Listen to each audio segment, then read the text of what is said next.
Video பார்க்குற எல்லாருக்குமே வணக்கம். அவிச்ச முட்டையில் ஒரு மசாலா செய்து பார்க்கலாம். சப்பாத்தி பூரியோடையும் இந்த மசாலா சேர்த்து சாப்பிடலாம். கீ ரைஸ் இல்லை பிளெயின் ரைஸோடையும் ரொம்ப நல்லாயிருக்கும். ஒரு பாத்திரத்தில் 4-5 கப் அளவுக்கு தண்ணி ஊற்றிட்டு 6 முட்டை இன்றைக்கி வேக வைக்க போகிறேன். அடுப்பை ஃபுல் ஃப்ளேமில் வச்சுட்டு தண்ணி கொதிக்க ஆரம்பித்ததும் மீடியம் ஃப்ளேமுக்கு மாற்றிடலாம். 4 தக்காளி இந்த மாதிரி நல்லா பொடிசாக வெட்டிக்கணும். வெங்காயம் 2.5 வெங்காயம் எடுத்திருக்கேன். முட்டையில் உள்ள மசாலா ரொம்ப வேண்டாம் அப்படின்னா வெங்காயம் தக்காளி ரெண்டுமே கொஞ்சம் குறைச்சிக்கலாம். வெங்காயத்தை இந்த மாதிரி நீளமாக வெட்டணும். முட்டை வேக வைக்கும்போது ஃப்ரிட்ஜில் இருந்து எடுத்து வேக வச்சா 12-13 நிமிஷம் வரைக்கும் வேக விடணும். இல்லைன்னா 10 நிமிஷம் வேக விட்டாலே போதும். 3 டீஸ்பூன் மிளகாத்தூள், 5 டீஸ்பூன் மல்லித்தூள். அடுப்பு மீடியம் ஃப்ளேமில் வச்சுட்டு 2 பொடியும் சேர்த்து 1.5-2 நிமிஷம் வரைக்கும் வறுத்து எடுத்துக்கணும். 2 நிமிஷம் வரைக்கும் வறுத்துட்டு ஒரு கிண்ணத்துக்கு மாற்றிடணும். 2 டேபிள் ஸ்பூன் அளவுக்கு எண்ணெய், 5 இல்லை 6 கொத்து அளவுக்கு கருவேப்பிலை,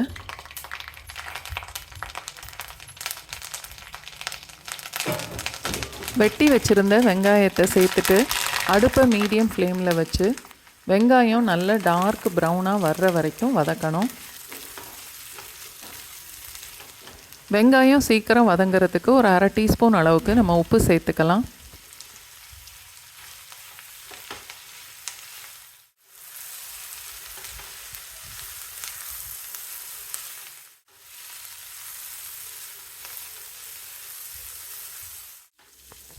அடிக்கடி கிளறி விட்டு வதக்கணும்.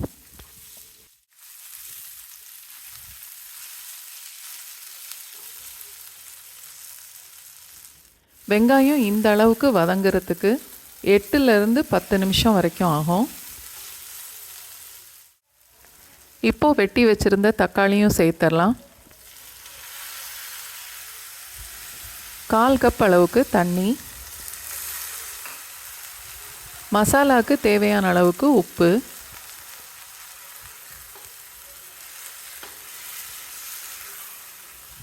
நல்லா கலந்துட்டு ஒரு 2 நிமிஷத்துக்கு மூடி வச்சிடலாம்.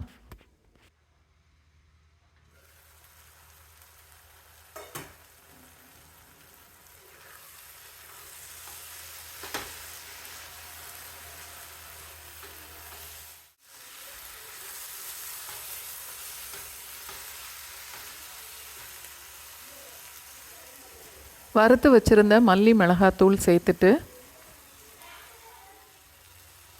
1/4 டீஸ்பூன் மஞ்சத்தூள், 1 டீஸ்பூன் சீரகத்தூள், 1/2 டீஸ்பூன் மிளகுத்தூள், எல்லா பொடியும் சேர்த்து கொஞ்சம் வதக்கிட்டு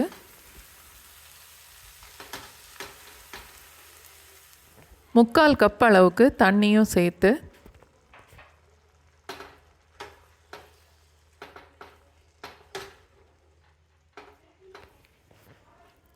தேவைன்னா இன்னும் கூட 1 டேபிள் ஸ்பூன் அளவுக்கு எண்ணெயும் சேர்த்துக்கலாம்.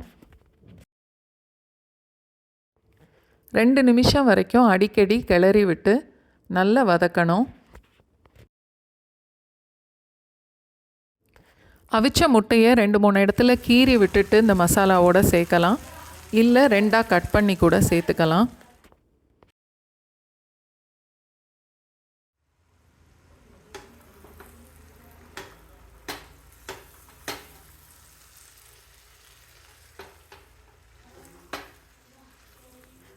ஒரு நிமிஷம் வரைக்கும் மூடி வச்சுட்டு அடுப்பை ஆஃப் பண்ணிவிட்டு ஒரு பாத்திரத்தில் மாற்றிக்குவோம்.